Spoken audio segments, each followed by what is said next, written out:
Malam kekasih Tuhan, bertemu kembali pada pembacaan firman. Tetap semangat dan bersuka cita. Semoga Bapak Ibu sehat selalu dalam lindungan Tuhan.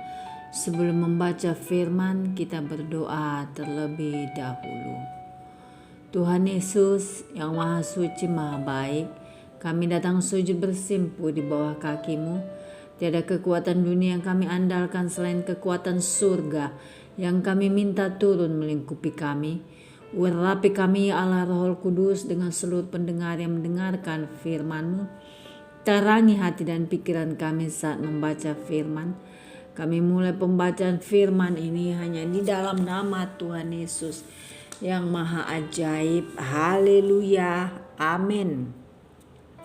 Hakim-Hakim 21.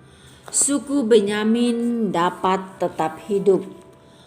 Orang-orang Israel telah bersumpah di Mispa demikian, seorang pun dari kita tak akan memberikan anaknya perempuan kepada seorang Benyamin menjadi istrinya. Ketika bangsa itu datang ke Betel dan tinggal di situ di hadapan Allah sampai petang, maka mereka pun menyaringkan suaranya menangis dengan sangat keras, katanya, "Mengapa ya Tuhan Allah Israel terjadi hal yang begini di antara orang Israel, yakni bahwa hari ini satu suku dari antara orang Israel hilang.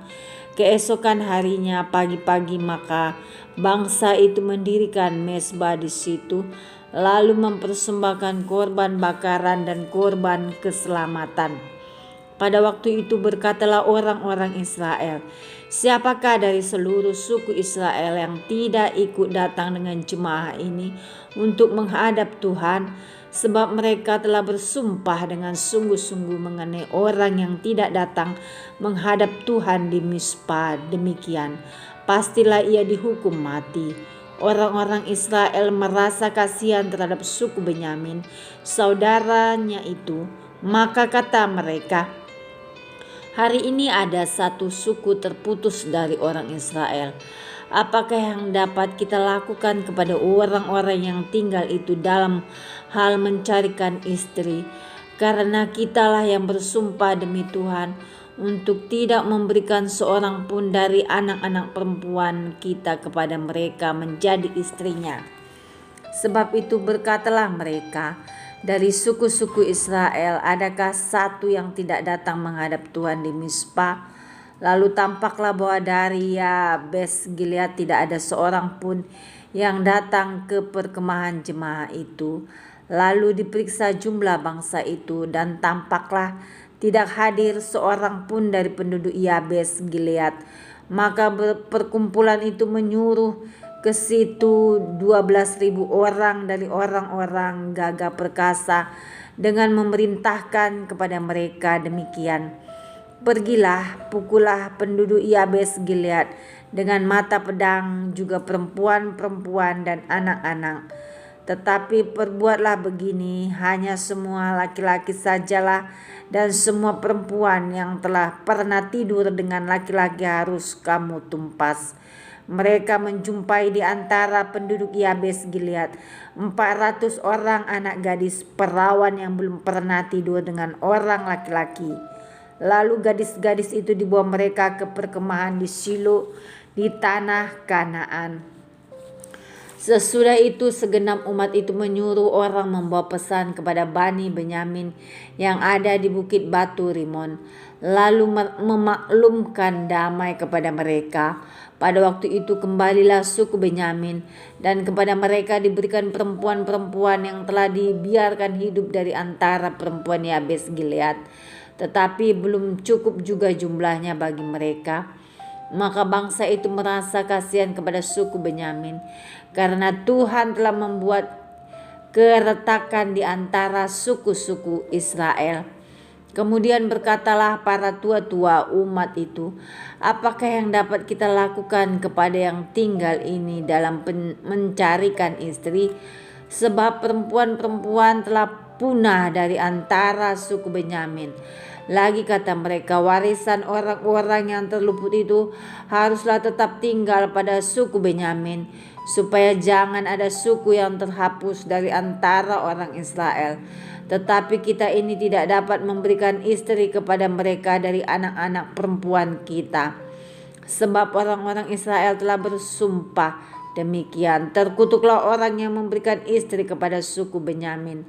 Lalu kata mereka pula, setiap tahun ada perayaan bagi Tuhan di Shilo yang letaknya di sebelah utara Betel, di sebelah timur jalan raya yang menuju dari Betel ke Sikem, dan di sebelah selatan Lebona. Maka mereka berpesan kepada Bani Benyamin demikian, pergilah menghadang di kebun-kebun anggur, perhatikanlah baik-baik, maka apabila anak-anak perempuan Shilo keluar untuk menari-nari, baiklah kamu keluar dari kebun-kebun anggur itu, dan masing-masing melarikan seorang dari anak-anak perempuan Shilo itu menjadi istrinya dan pergi ke tanah Benyamin. Apabila ayah atau saudaranya laki-laki datang untuk menuntutnya kepada kami, maka kami akan berkata kepada mereka, serahkanlah mereka itu kepada kami dengan rela hati, sebab dalam pertempuran kita tidak dapat menangkap seorang perempuan untuk menjadi istri mereka masing-masing. Memang kamu ini tidak memberikan anak-anak gadis itu kepada mereka, sebab seandainya demikian kamu bersalah. Jadi Bani Benyamin berbuat demikian dari gadis-gadis yang menari-nari yang dirampas itu. Mereka mengambil perempuan, jumlahnya sama dengan jumlah mereka. Kemudian pulanglah mereka ke milik pusakanya, lalu membangun kota-kotanya kembali dan diam di sana. Pada waktu itu pergilah orang Israel dari sana, masing-masing menurut suku dan kaumnya. Mereka masing-masing berangkat dari sana ke milik pusakanya. Pada zaman itu tidak ada raja di antara orang Israel. Setiap orang berbuat apa yang benar menurut pandangannya sendiri. Amin. Terima kasih Tuhan Yesus yang maha dahsyat, maha baik. Kami sudah memperdengarkan dan mendengarkan firman hari ini. Berkati para pendengar channel YouTube ini, berikan kesehatan, rezeki, kekuatan iman yang baru dalam menjalani kehidupan hari ini. Kuasa darah Yesus membungkus kami untuk terus maju membaca dan merenungkan serta melakukan firman-Mu. Tuhan, Engkau menetapkan langkah-langkah setiap orang yang berharap dan yang mengasihi Engkau ya Tuhan.